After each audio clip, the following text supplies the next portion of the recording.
known as the benevolent queen of the beach.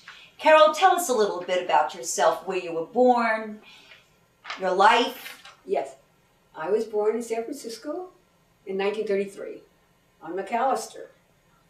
And I went through the Depression and World War II. So I know how the city's changed from that time. Very interesting. And I raised my children on the beach in the 60s.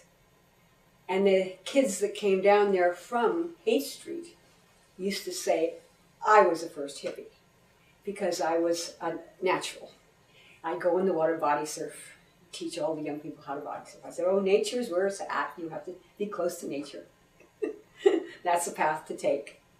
And I was known to be, I guess, Mother Nature, they used to call me. And I had 3 beautiful children, and I was the first one to throw their clothes off, and they'd pitter-patter on the beach. And that was in the 60s. Then it came in hordes, all these kids that would run away from their home. And I thought, oh my God, thank God I have a big house. I'm going to help these kids, right? So they didn't have a place to stay. I have a question for you, Carol. Yes. Were a lot of these kids coming from the Haight Ashbury? Yes. And they were runaways. And when things got bad, their parents would say, oh, help me. And the policeman came, oh, Carol, we know you have blah, blah in the house. So come on now, are they okay? You know, it's a lot of young people. They were 15, 14, 16 years old. Runaways. They didn't like their lifestyle. They were having a conventional lifestyle. And they wanted to do something different. So they tried, this freedom. In those days, the city was owned by, the beach was owned by the city. Now it's the NRA, government. And we had a very big community. Everything was community in those days. And you don't have that now. It's so rigid now with the government police. Right. And so in the old days, I always say the old days, but the old days are 30s, but in the 60s, we did feel we had some control over our environment, and how to live. And so in my day, it was against the law. You weren't supposed to breastfeed. I was the start of that. I was the start of saying, oh, I don't know about your history books. I don't know about that Indian story. That doesn't sound right to me. I don't know, vaccination and all this stuff. I was started that stuff. And what else? I was just curious if any of these kids kept in contact with you later. I made very, very close friends with the young people, yes. So some of these kids are totally grown up now. Oh, yes, babies, and they have their own businesses and stuff. And some of them keep in contact with you? Well, let me tell you how I got that article. Was a young boy who lived on Haight, and his parents, in those days, it was a lot of, in those days, it was not the word dysfunctional, right? But most people were all dysfunctional, okay? And so this poor kid would come down all bruised up, and I go, God, Kenny, what's all this bruise? And, oh, my father just beat me up, my mother's drunk, and blah, blah, blah. I go, well, you better come live with me. And he did. He turned out to be a lovely person, and I fixed him up with his wife, and they moved back east. And there was this man that did this article.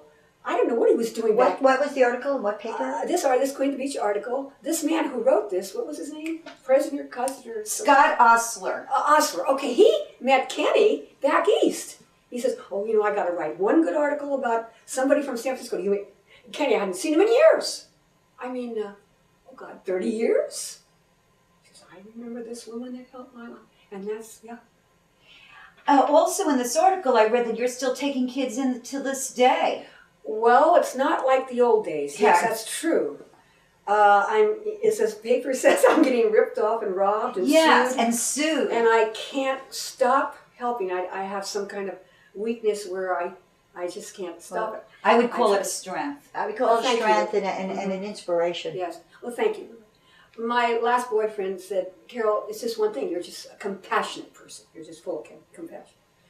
And now it's so different. Now, should I say this? There's this drug problem.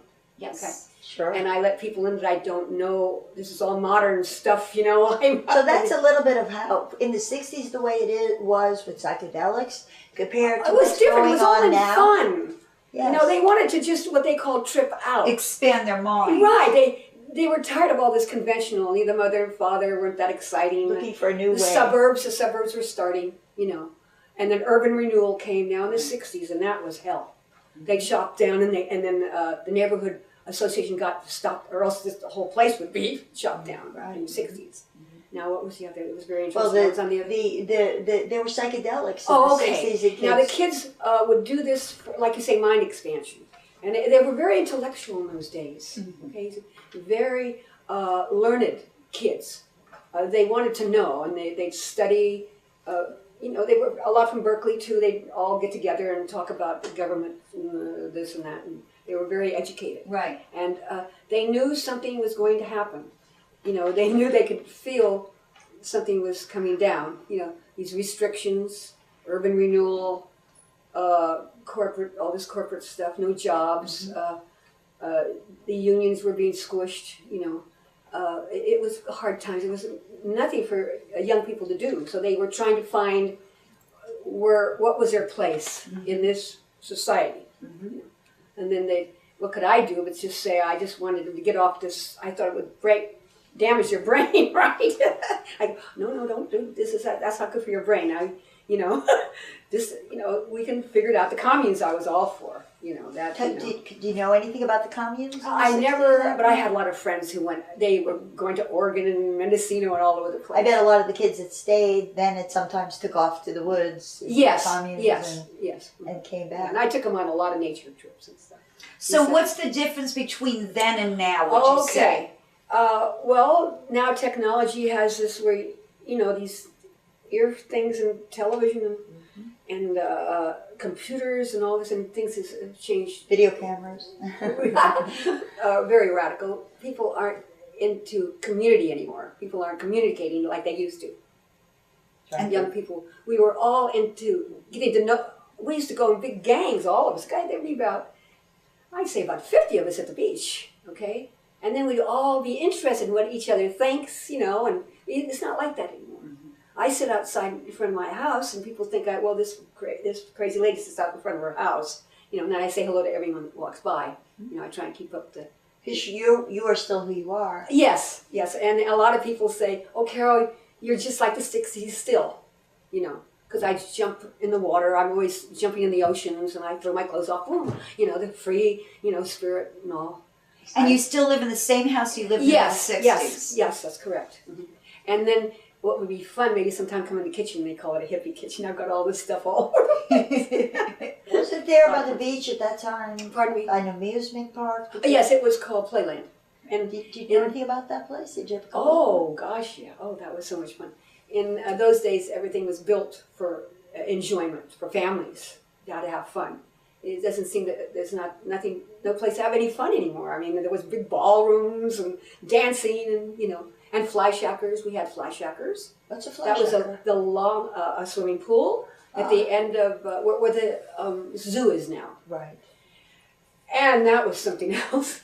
I mean, it was the longest outdoor pool in the country. Yes, fly shackers had donated that. And I don't know what happened. It's not there anymore. Right. But and then we had so many things. We had the Fox Theater. And, people don't even talk about the Fox Theater. That was on Market Street. Of course, this is before the 60s now. That's fine. Is that okay? Fine. But I think this is going to go in the library. You should know this. Sure. This theater was so beautiful. It was about a block. It was a whole block, a theater, movie house.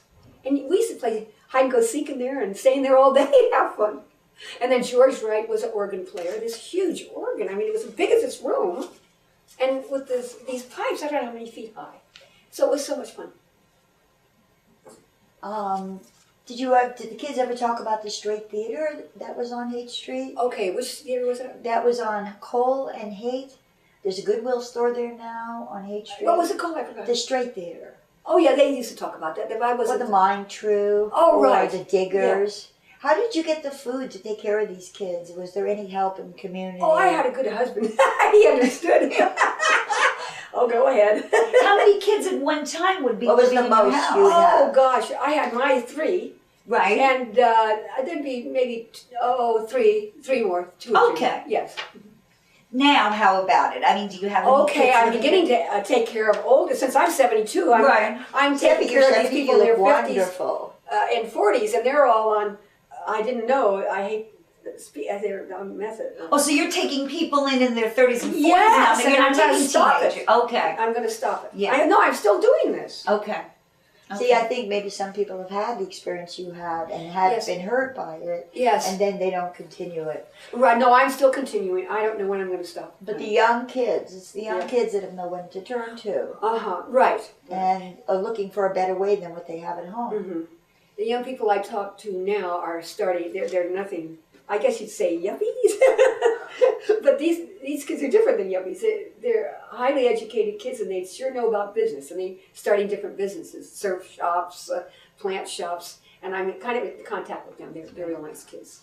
See, in the 60s, what we were looking for was a utopian society. I Yes, don't think they're yes. doing that anymore. No, right. So they're not doing that anymore. They're trying to keep natural and be business at the same time. Exactly. Yeah, they're very, very smart, these kids. It's Very a smart, monetary, educated. Yes. material direction rather Yes. than a Yeah. heart Mhm. and spirit and a spirit of love Yes. and direction and a community type Yes. direction. Mhm. Did you ever go dig the ground and plant your own vegetables? And I was the first one to do this. I was the first one to always have vegetables, the first one to have compost, and they thought I was, the what crazy about lady burying the recycling? compost. Recycling. Yeah, I was the first one to do that. Yeah.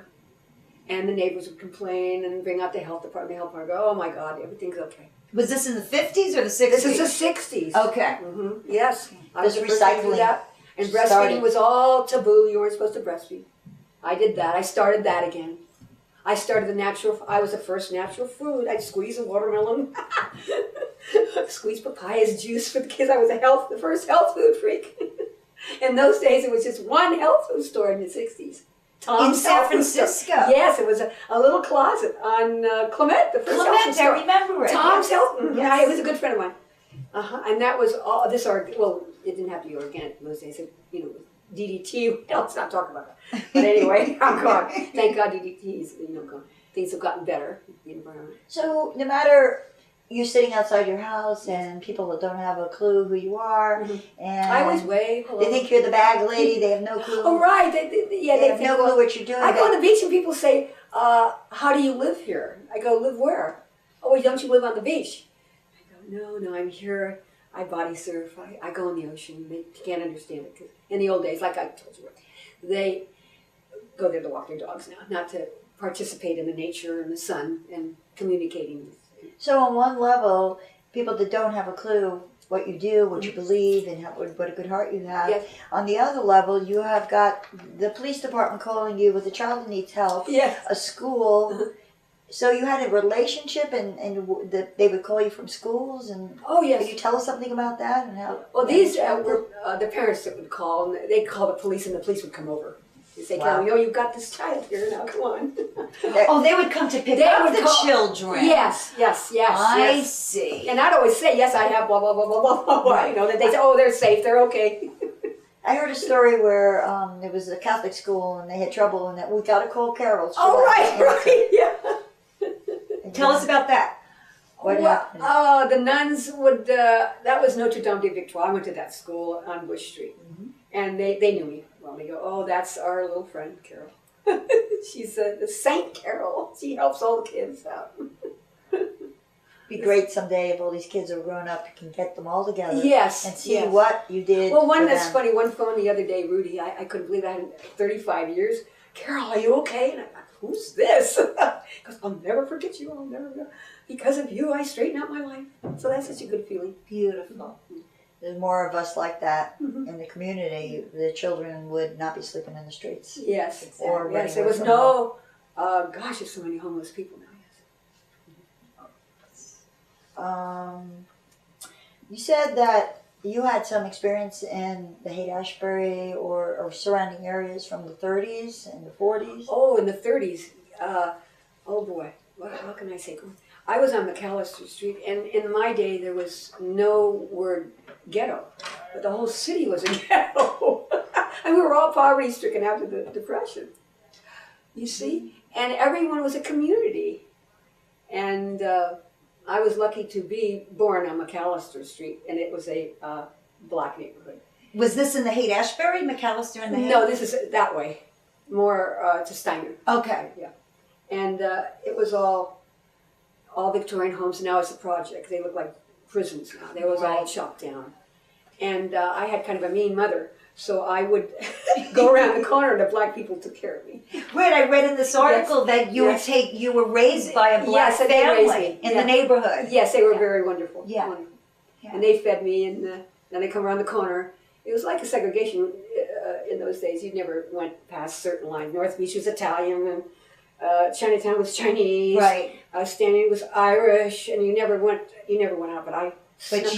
snuck around. They looked like they were having more fun, the black people, than we were. So I went around there and they go, Carol, come on, we got some good soup for you. What about your father? I never had a father. Okay. No. Okay. I had a grandmother and a mother. Okay. All right.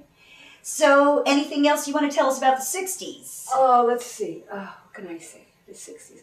Oh, well, it was so colorful and so much fun. It is not now technology, running in this body and all this. Yes. They're into their body and their looks and these things in your ears and and now the computer. So it's kind of not so much fun anymore like it used to be. It can be a positive thing and a negative thing. Yes, at the that's same right. time. Yes. Do you also, since you lived at the beach, do you remember the Avalon Ballroom that was at Everyone talked about Playland? it. The light show. My little girlfriend, she was doing the light. The what do you call the strobe things? Oh, okay. She was a great thing. See, Carol, come on. I go, no, I'm too tired. I don't like going out at night. I'm always tired. She dragged me. I'll never forget as long as I live. The You kids never were- went to one of the shows then? No, I was a mother. You see, I'm Yeah. not a hanger-outer. Right. And so, but they go, Carol, you've got to come. And I saw the lights. It was beautiful. You could probably hear the music from where you were living, though. Yes. And then there was a Grateful family Dead. dog. Right, the family dog. Yes, that was my gang, the family dog. Right, Yes. exactly. Chet Right across the Helms. street. Yes. Right. Oh, they were right across the street. They was where you from the lived. street from Kelly's where I raised my children, where all the kids used to come, right across the street. What is Kelly's Cove? I don't Kelly's know Cove Kelly's is Cove. below the Cliff House. Okay. Yes, what the Seals Rock is. That's right where at the end. Sutro Tower, the Sutro pools were. No. Oh, right, Sutros, yes. Right. I'm on the other side. Okay. Yes. And that's where it was all happening. Okay. If you had to think about, these are many years of you involved with this. It's like a little bit of Mother Teresa. It's a little bit of Johnny Appleseed. I don't know. Yeah. It's a little bit. If you had to be remembered, Yes. and if what you did could inspire someone when this is watched, can you tell us a little how you would feel at peace? How you would feel good? Okay. What I can tell the young people, or anyone who watches this, is just stay close to nature as much as you can, close to the earth and nature. That's all I can say. And don't forget this. I want to thank you very much. Yes, It's a pleasure to have you. Yes. Thank you, Carol. You're very welcome.